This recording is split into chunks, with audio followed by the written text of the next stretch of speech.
Heureuse semaine à tous et à toutes, voici la charpente de ce journal. Emmanuel Ramazani Chadari recadre les professeurs d'université de la RDC, invités à prendre part à l'appel au soutien à sa candidature à la présidentielle du 23 décembre prochain. Chadari a insisté sur le caractère apolitique des universités.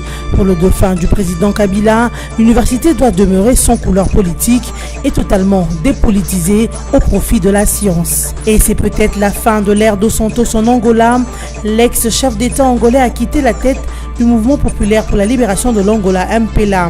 Eduardo dos Santos a aussi annoncé sa retraite politique, une retraite qui ne s'annoncerait point paisible pour l'ancien homme fort de Luanda. En sport, éliminatoire CAN Cameroun 2019, les Léopards de la RDC ont fait un match nul d'un but partout face à l'équipe libérienne. À l'issue de cette rencontre, les Léopards ont 4 points, de même que le Zimbabwe, tandis que le Congo-Brazzaville et le Libéria ont 1 point chacun. Des professeurs d'université de Kinshasa, des provinces et ceux venus de l'extérieur du pays ont lancé le samedi dernier un appel au soutien à la candidature d'Emmanuel Ramazani Chadari à la présidentielle du 23 décembre 2018. Convié à prendre part à cette manifestation, Ramazani Chadari, contre toute attente, a dans son mot de circonstance insisté sur le caractère apolitique des universités. Étant membre du corps scientifique, aujourd'hui candidat à l'élection présidentielle, je suis convaincu une fois de plus qu'une université porteuse d'espoir doit demeurer une université sans couleur politique, une université totalement dépolitisée au profit de la science, a lâché Ramazani Chadari devant les professeurs d'université présents. Le dauphin du président Joseph Kabila et candidat président de la République du FCC a également rappelé que les universitaires doivent éclairer les concitoyens et les ramener vers la raison et non vers les sentiments. Cette déclaration de Ramazani Chadari a paru comme un recadrage fait aux membres du corps scientifique et universitaire congolais revêtus de leurs fonctions administratives ont appelé au soutien du candidat du FCC, rapporte 7sur7.cd. Le cas notamment du doyen de la faculté des sciences politiques et administratives de l'université de Kinshasa. Une faute car le milieu universitaire sont censés être apolitiques. Réunion des opposants en Belgique, le ministre Koko Nyangi dénonce les complots contre la République démocratique du Congo. Depuis le week-end dernier, il s'est fait remarquer des arrivées en terre belge des opposants congolais. Ce, afin de parler de la candidature commune de l'opposition pour la présidentielle du 23 décembre prochain. Il s'agit de Moïse Katumbi, Jean-Pierre Bemba, Adolphe Muzitu et Félix Tshisekedi. À Kinshasa, l'on dénonce déjà ce qui convient d'être appelé complot contre la République. Le ministre de l'Urbanisme et Habitat, signataire de la charte du Front commun pour les Congo FCC, Joseph Koko Nyangi Witanene, s'insurge contre cette démarche des opposants. Il estime qu'au sein de l'opposition, il y a des candidatures, notamment celles de Fayoulou et Kamere, qui peuvent faire consensus en lieu et place de se réunir autour de ceux qui sont déjà hors de la course.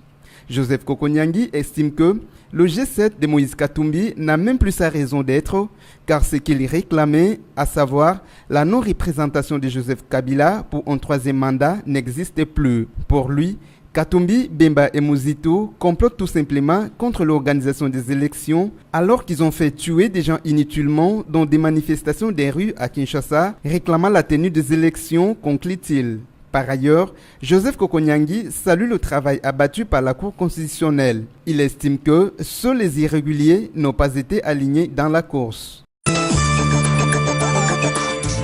Au lendemain du sommet Chine-Afrique tenu à Beijing en Chine, la semaine dernière, la République démocratique du Congo a salué la volonté du gouvernement chinois d'accompagner le développement intégral du continent africain. Ce en mettant à sa disposition une enveloppe de 60 milliards de dollars américains.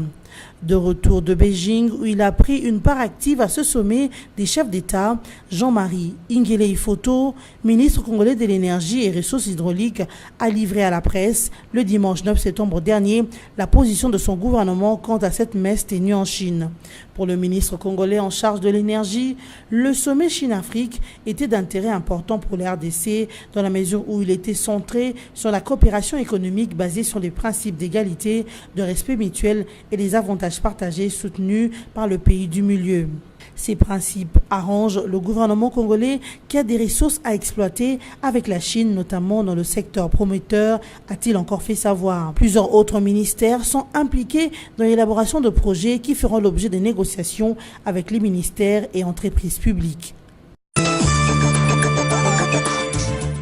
33 personnes sont jusqu'ici guéries de la maladie à virus Ebola qui sévit à Beni, dans la province du Nord Kivu, a indiqué le ministre de la Santé, Oli Ilunga, lors d'une conférence de presse le samedi 8 septembre 2018 à Kinshasa. Le ministre de la Santé s'est dit optimiste et met tout son espoir sur l'arsenal de mesures prises pour endiguer cette épidémie, à savoir la surveillance, la sensibilisation sur les pratiques d'hygiène, la prise en charge de malades et la vaccination. Par ailleurs, Oli Ilunga a insisté sur la responsabilité et l'engagement de toute la communauté de Beni pour respecter strictement les mesures d'hygiène afin d'éviter d'en arriver au 11e épisode de cette épidémie en RDC. Eduardo dos Santos quitte la tête du MPLA et annonce sa retraite politique. Après avoir cédé la présidence de la République à son ancien ministre de la Défense, l'ex-chef d'État angolais, José Eduardo dos Santos, a quitté la tête du Mouvement populaire pour la libération de l'Angola, MPLA, ce samedi 8 septembre en annonçant par la même occasion sa retraite politique définitive. Il était à la présidence du parti depuis août 2017, alors qu'il cédait le pouvoir à son successeur, João Lourenço. Une retraite qui ne s'annoncerait point paisible pour l'ancien homme fort de Luanda, vu, selon les observateurs, ses nouvelles relations compliquées avec son successeur, le président João Lourenço. C'est sans aucun doute la fin de l'ère dos Santos en Angola. Ce passage des témoins signifie également pour l'ancien homme fort de Luanda sa retraite politique définitive. Âgé de 76 ans, malade et sans influence, José Eduardo dos Santos restera désormais dans la discrétion. Mais la retraite risque de ne pas être paisible pour les vieux présidents. Le retrait de dos Santos est un tournant décisif dans la transition politique en Angola. Le passage des témoins entre lui et Lourenço a été chaotique et conflictuel, a indiqué Alex Wine du centre de réflexion britannique Chatham House. L'analyste évoque ainsi une crispation entre les deux hommes née des changements opérés dès l'arrivée au pouvoir de Lourenço. Ici est de signaler qu'au lendemain de sa prise de pouvoir, João Lourenço a promis des réformes. Pour y parvenir, il a tenté de réduire les influences de la famille dos Santos dans les secteurs stratégiques de l'économie, comme la compagnie pétrolière, alors dirigée par Isabel dos Santos, qu'il fera limoger de la direction de Sonangol, et son demi-frère José Filomeno, dit Zenu, de celle du Fonds souverain angolais. Celui-ci sera même inculpé pour des présumés détournements des fonds publics, des changements qui n'ont pas été du goût de José Eduardo dos Santos. Mais dans le camp de Lourenço, l'on estime que ces changements étaient nécessaires pour encourager les investisseurs étrangers. Début ce lundi 10 septembre 2018 de la grève d'enseignants à Brazzaville. En effet, les portes de 11 établissements de l'université publique, écoles et instituts sont fermées. La grève a été déclenchée par l'intersyndicale de l'université Mariangwabi pour de multiples raisons. Les enseignants de la ville de Brazza, en République du Congo, souhaitent que le gouvernement s'engage à liquider leurs arriérés des salaires. Il y a 6 mois que le personnel de l'université n'a pas été payé et 3 ans que les heures supplémentaires ne sont plus comptabilisées. Les dernières négociations avec le gouvernement n'ont pas satisfait les revendications des enseignants de Brazza, signalant que cette grève perturbe les examens de la fin de l'année académique, les inscriptions scolaires et autres concours. En réaction, une source gouvernementale brazzavilloise n'a pas voulu donner des explications sur les arriérés de salaire réclamés par les enseignants. De l'avis des observateurs, la situation actuelle serait consécutive à la crise économique qui traverse la République du Congo.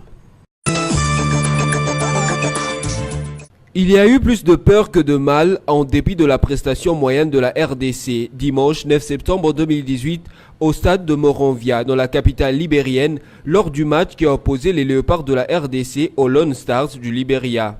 Un but partout, tel aura été le score à la fin de ce match comptant pour la deuxième journée des éliminatoires de la CAN Cameroun 2019. À la mi-temps, le score était des 0 buts partout. C'est à la 70e minute de jeu, après que le défenseur congolais Christian Luindama a raté un dégagement dans la surface de réparation, que l'attaquant libérien William Tibor a trouvé les chemins du filet, donnant ainsi l'avantage à son équipe. Le Congolais ont égalisé quelques minutes plus tard grâce à Meshak Elia, entré en cours de jeu à la place de Junior Kabananga.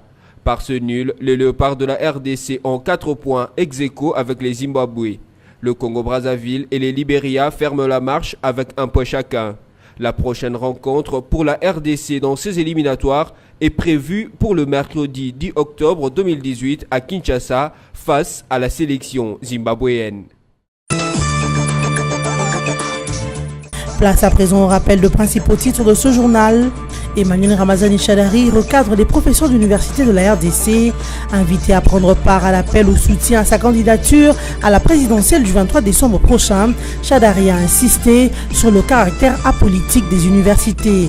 Pour le dauphin du président Kabila, l'université doit demeurer sans couleur politique et totalement dépolitisée au profit de la science. Et c'est peut-être la fin de l'ère dos Santos en Angola. L'ex-chef d'État angolais a quitté la tête du mouvement populaire pour la libération de l'Angola, MPLA. Eduardo dos Santos a aussi annoncé sa retraite politique, une retraite qui ne s'annoncerait point paisible pour l'ancien homme fort de Luanda. En sport, éliminatoire CAN Cameroun 2019, les Léopards de la RDC ont fait un match nul d'un but partout face à l'équipe libérienne. À l'issue de cette rencontre, les Léopards ont 4 points, de même que le Zimbabwe, tandis que le Congo-Brazzaville et le Libéria ont 1 point chacun. Fin de cette édition d'actualité. Merci de nous avoir suivis.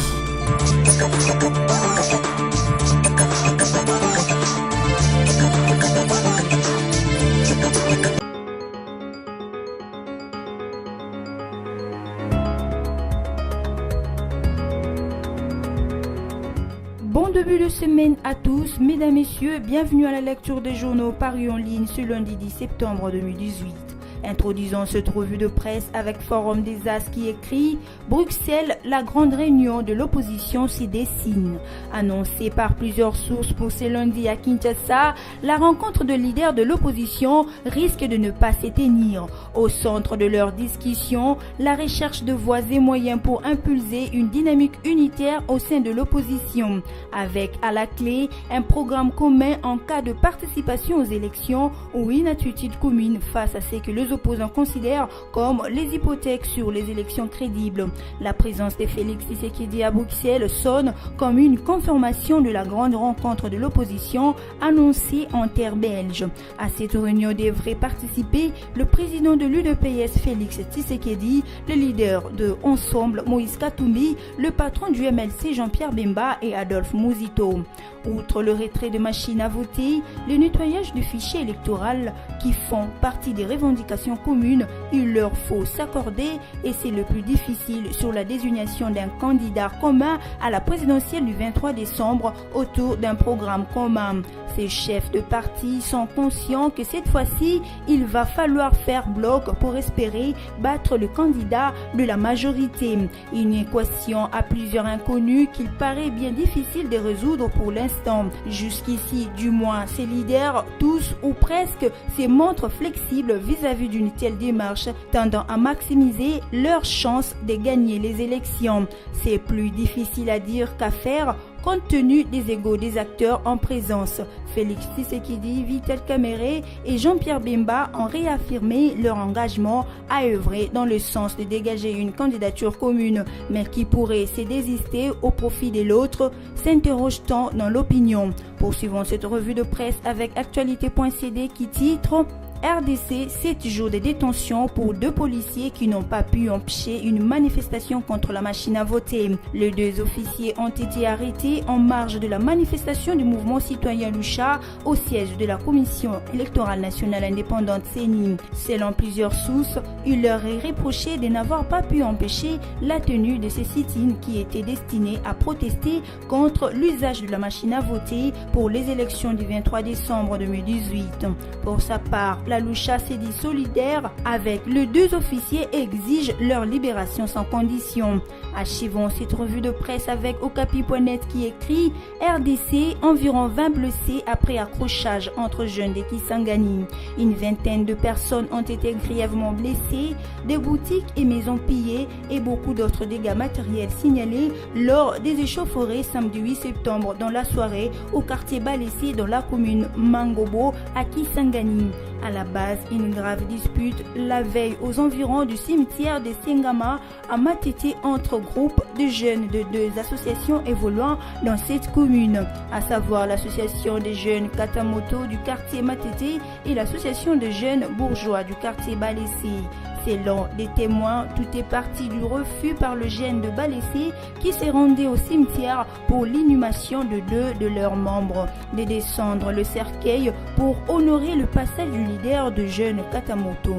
Ces derniers revenaient aussi de ce même cimetière. Le docteur Mathéus Kanga, président de la structure des jeunes Parlement debout, estime que cette situation est la conséquence du mauvais encadrement de la jeunesse. Cette revue de presse est terminée. Merci à vous de l'avoir suivi et bonne suite de programmes sur nos antennes.